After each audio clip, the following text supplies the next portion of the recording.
Hi, I'm Bill O'Reilly. Thanks for watching us tonight. A new poll that's bad news for the Democrats and why Bill Maher is partially responsible for the mess. That is the subject of this evening's Talking Points memo. A USA Today poll says that 57% of Americans do not believe the Democrats are tough enough on terrorism, and that 54% of people who call themselves Democrats say the party is too far left. Before we get to the reason why, I must tell you that America needs a strong Democratic Party, especially in the environmental arena and in a watchdog capacity. The Bush administration has demonstrated that it enjoys operating in secret, doing things without telling we the people. That is not good. But there is no question that the Democratic Party is without leadership and drifting to the far left because of people like Bill Maher, people who have a platform and who use it to say dopey things. Now, I've known Mr. Maher for a long time. I've always had problems with him. He was working for President Johnson when that administration sacrificed thousands of American soldiers in Vietnam, fighting a political war and not caring that our fighting men were not fully protected. For that, I will never forgive Lyndon Johnson, and Maher has never explained his role. Subsequently, Maher set himself up as a pundit and did do worthy documentaries on working Americans, but his political views put him on a par with the likes of Harry Belafonte. A few days after 9/11, for example, Maher actually attacked me in a speech he gave in Albany, New York. He called me a warmonger because I was calling for an attack on the Taliban government in Afghanistan. As we always do, we immediately called Maher to invite him on the Factor. His secretary said he was traveling. We said anytime. I guess he's still traveling. But not in the circles the American people can accept. Using his partially government-funded program on PBS, Maher said this last week. The entire federal government is united behind a right-wing agenda for which George W. Bush believes he now has a mandate. That mandate includes the power of the state to force pregnant women to give up control over their own lives. It includes using the taxing power to transfer wealth from working people to the rich. Now, this is propaganda worthy of Barbra Streisand, and it hurts the Democratic Party because it's loony and the folks know it. Rather than debate the issue of abortion, which includes partial birth, parental notification, minors crossing state lines, Maher tries to scare women into thinking the government wants to control their bodies. Rather than being honest and stating that Mr. Bush wants lower taxes for all Americans because he believes the government is far too intrusive financially, Maher actually asked people to believe that the feds will come to your house, take your money, and give it to people like me, the rich. Ridiculous doesn't even come close.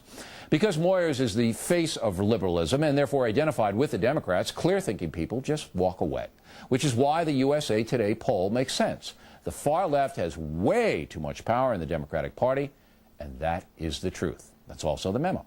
Now for the top story, another point of view on this from a far left kind of guy, at least sometimes. Joining us now is former Secretary of Labor Robert Reich. You want me to plug your book? It's called I'll Be Short, Essentials for a Decent Working Society. So you know, you can plug my book, but you're not going to get my favor that way. That was you've had some dopey commentaries, Bill O'Reilly. Yeah. But that was about the dopiest I've heard. All right, tell me Blaming Bill Maher for what happened to the Democratic Party in this last election day? No, I'm saying the far left controls the Democratic agenda. How do you define far left? Maher, Streisand, do you think Nancy Maher Pelosi, and Streisand actually were responsible? The problem was Democrats did not have a message, did not have a messenger. We're fighting a war against terrorism. We're fighting a war in Iraq. And the Democrats were not able to capitalize on the fact, and I'm sorry to say it, that the economy is lousy and the Bush administration has absolutely no plan for making it better. But the Democrats have no plan either because no government can make the economy better. I will agree with you that there's no plan, but why not give a tax cut to people at the bottom and in the middle instead of a tax cut to people like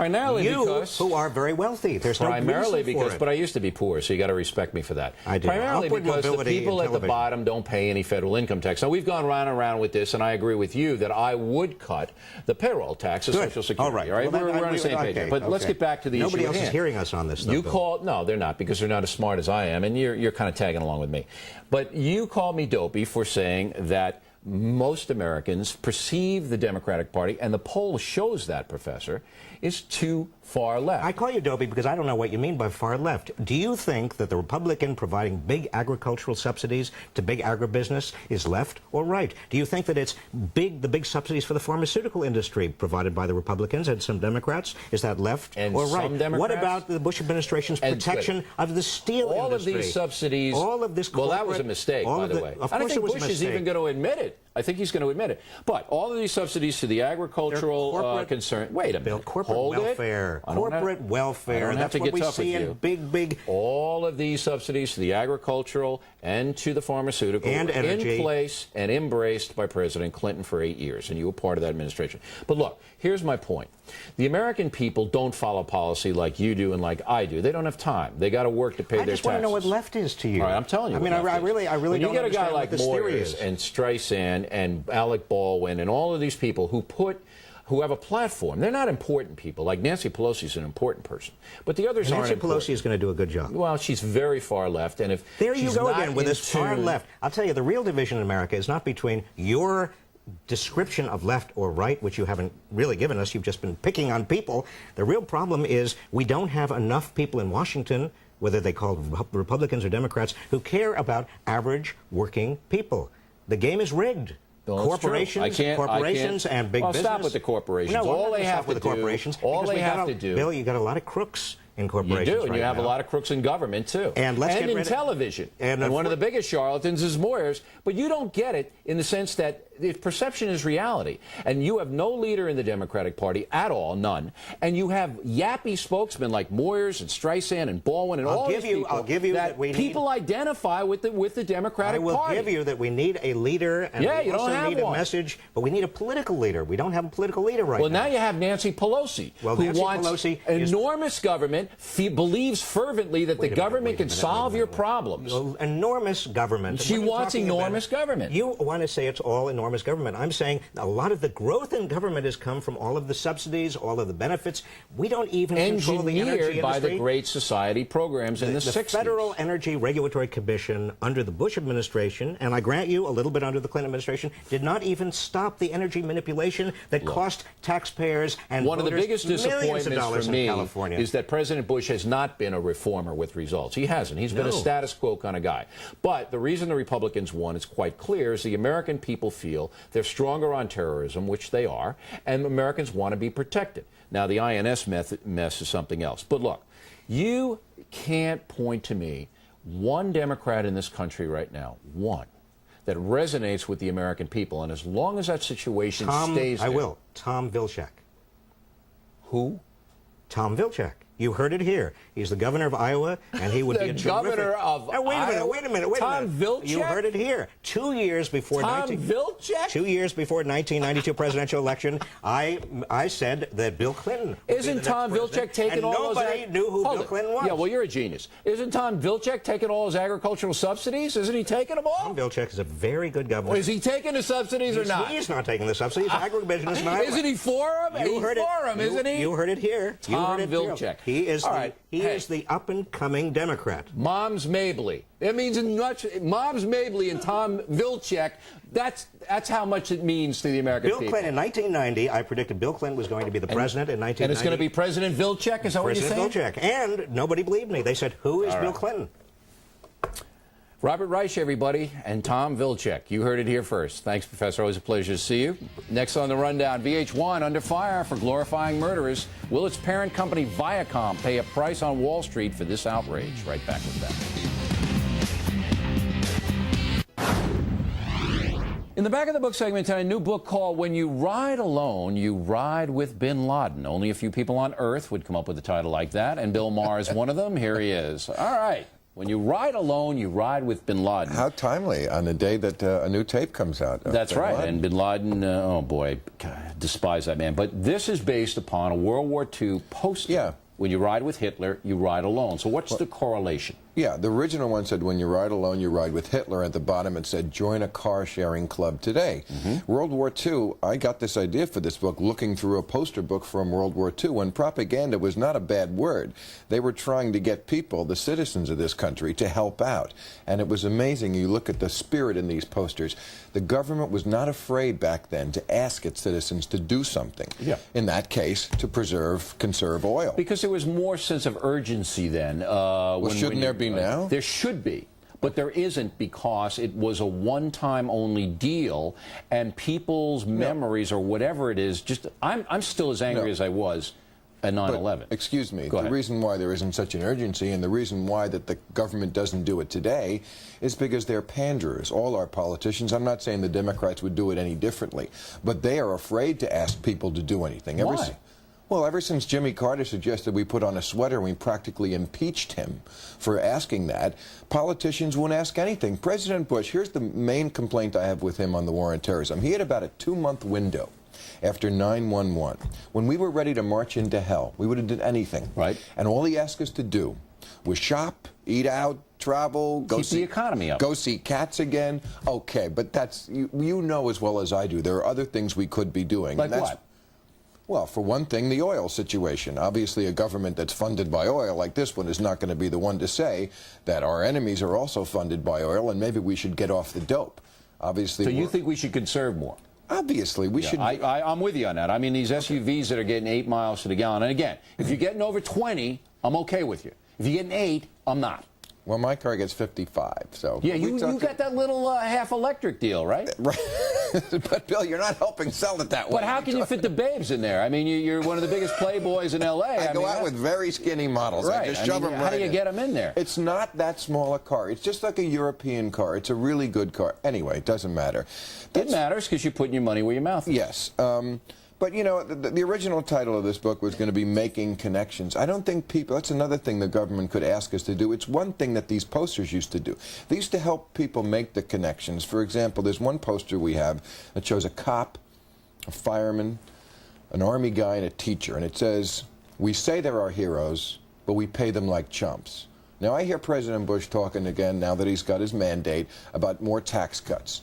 But who is the one who pays when we have tax cuts? Who is at the bottom of that line of when we do our tax whining? It's the cop, the fireman, the teacher, the army guy. The people we say are heroes, but we do. We pay them like chumps. All right, but you can make an argument that if the government were more responsible in their spending and watched the enormous waste that we have... But it never that happens. That's right. It doesn't happen because they don't there's no mandate to change anything. We tried that. But I want to get, on your book, I want to get what? All right, conserve oil, right? Yes. What else can we do to fight the war on terror? What else? Okay, pressure. Government these days only responds to pressure from people. This is not like what the Founding Fathers had in mind, where we elect statesmen as representatives. They go off to Washington. They don't hear the howling masses. Right. The masses have to howl at them. There's one poster in the book. It's just it's a survey from, I think, July. What is people answered this survey, you know, what is the most important issue to you? I think terrorism came in 5th. And it says at the bottom of the poster, wrong answer. You have to tell them in Washington that protecting us is the job of government. That's the only job of government. You watch this program, I've been saying that? I said that before you had a program. Now, military on the border for you? No. You got it. Now you see, Marge, that's where you blow up. Because you want it for drugs and you want it for I want it for protection. Yes. We got 13 million illegals exactly. in here. The only way it stops is military. I'm giving the last word. But if you read the Hart-Rudman report, not the original one, they put out one. Yeah, the one yesterday, they ran up another big tab doing, but go ahead. Okay. I don't understand why the administration has such a high approval rating if Job 1 is being handled so badly, according to this independent report. Because there's nobody else. Who are you going to put in there? Nancy Pelosi? All right, come on. That's why there's nobody else. People are not paying attention. People stop paying attention just at the time when they should have been, because if they pay attention, maybe it'll cause My stress. theory is if bin Laden blows up a mall, then we go get him. But that's what it's going to take. All right, Bill Maher, when you ride alone, you ride with bin Laden. Love that title. Thanks, Bill. Thank you, appreciate it. Nice to see you again. Appreciate it. We'll wrap things up. The most ridiculous items. Some email in a moment. Will he comply with UN demands by Friday's deadline? Stay with Fox News Live for continuing coverage. Tomorrow, it all starts with Fox and Friends. Then stay tuned for Fox News Live. Time now for the most ridiculous item of the day. 61-year-old James Wells has written 2 books called The Story of Stupidity and Understanding Stupidity. Well, Wells knows of what he writes. Police in Lantana, Florida, have arrested him for propositioning a 15-year-old girl on the internet. The girl was really an undercover cop. Wells is charged with a variety of offenses, including being ridiculous and, of course, being stupid. Finally, tonight, the Mail about the continuing VH1 situation whereby they are making money from putting convicted killers in prison rock concerts. Colonel Ralph Harris, Madison, Alabama. Lead on O'Reilly, I told Progressive Insurance I would cancel my policy if they sponsored the program. Well, Colonel, they did. Henry Rosner, Huntingdon Valley, Pennsylvania. I have struggled for 20 years as a musician, and the same people that slam the door in my face are giving these murderers free airtime. Jordan Levinson, Indiana University. Bill, you have overlooked the purpose of our criminal justice system, and that is to reform criminals. Well, Mr. Levinson, I hope you're not majoring in criminal justice. The system's designed to punish those in prison for life.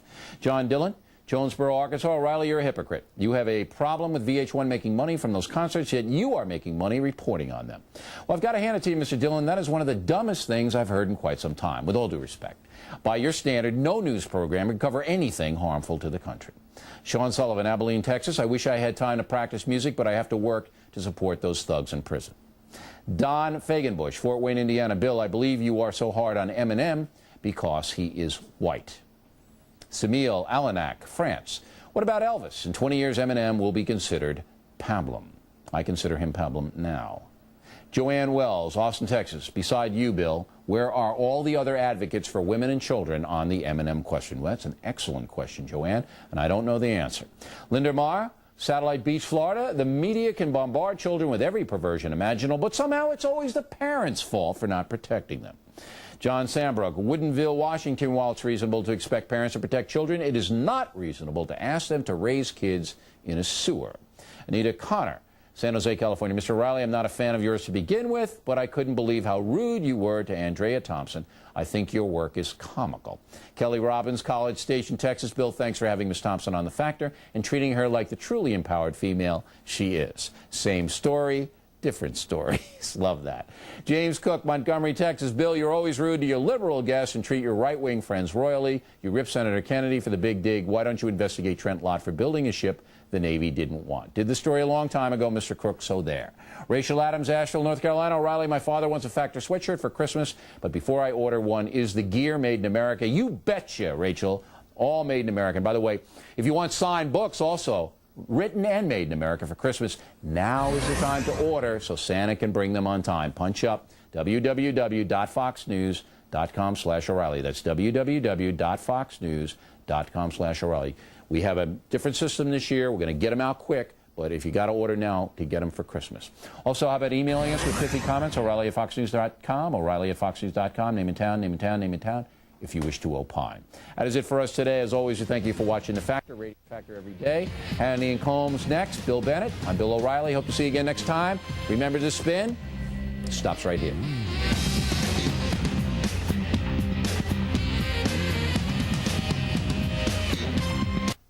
Next on Special Report, there's a new purported bin Laden audio tape that mentions recent events, and U.S. officials say it appears to be authentic. Iraq's perilous